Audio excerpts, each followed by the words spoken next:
Assalamualaikum. I'm Yasir Akbar and we are watching study page.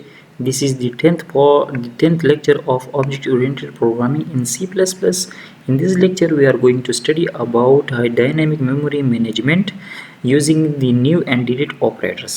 So ये हमारे पास ऐसे operator है जिसके थ्रू हम डायनेमिकली ऑब्जेक्ट्स को क्रिएट और डिस्ट्रॉय कर सकते हैं. So the new and delete operators perform dynamic memory allocation and de-allocation at runtime. Runtime पर आप किसी ऑब्जेक्ट को मेमोरी एलोकेट कर सकते हैं, उससे मेमोरी डी एलोकेट भी कर सकते हैं using the new and delete operator. To use the new and delete operator we have to include the header new. लेकिन आजकल जो स्टैंडर्ड लाइब्रेरी के साथ ये खुद ब खुद इंक्लूड हो जाता है, अलग इंक्लूड करने की ज़रूरत नहीं होती. New operator. So what the new operator does? New operator automatically perform the following task. कौन कौन से टास्क है? सो create an object of proper size, create call the constructor of the object and return pointer of the correct type.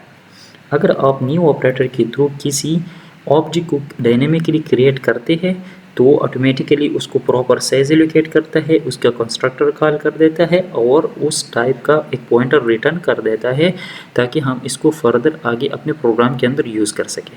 तो for example अगर मेरे पास student class है तो मैं लिखता हूँ स्टूडेंट, ठीक है, और एक पॉइंटर लेता हूँ for example static ptr assign new और फिर स्टूडेंट, और अगर इसके कंस्ट्रक्टर को आर्गुमेंट्स रिक्वायर्ड है तो मैं आर्गुमेंट्स पास कर देता हूँ.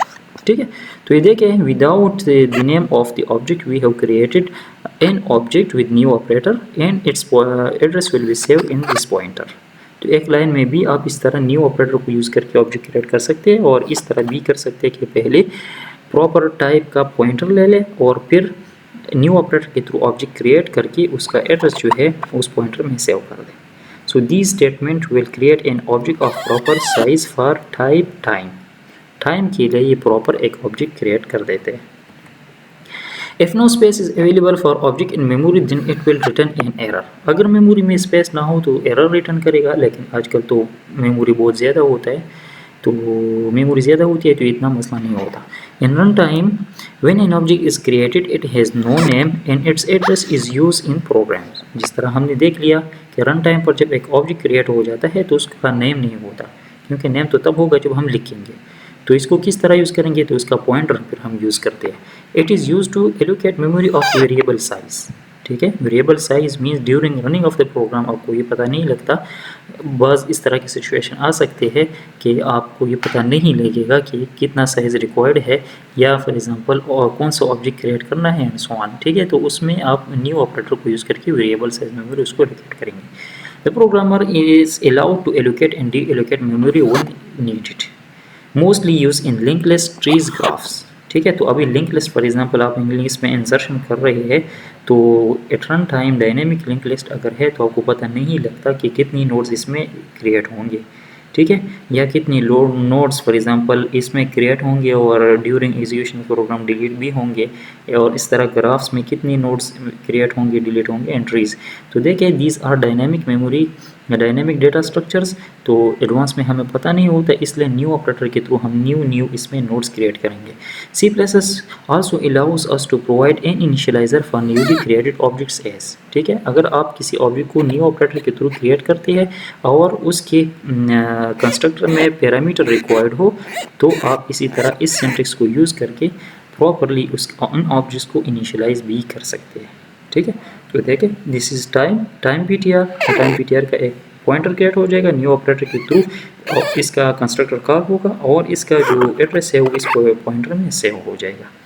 The new and delete operators not only used with objects and classes, arrays and normal variable can also be allocated memory dynamically as.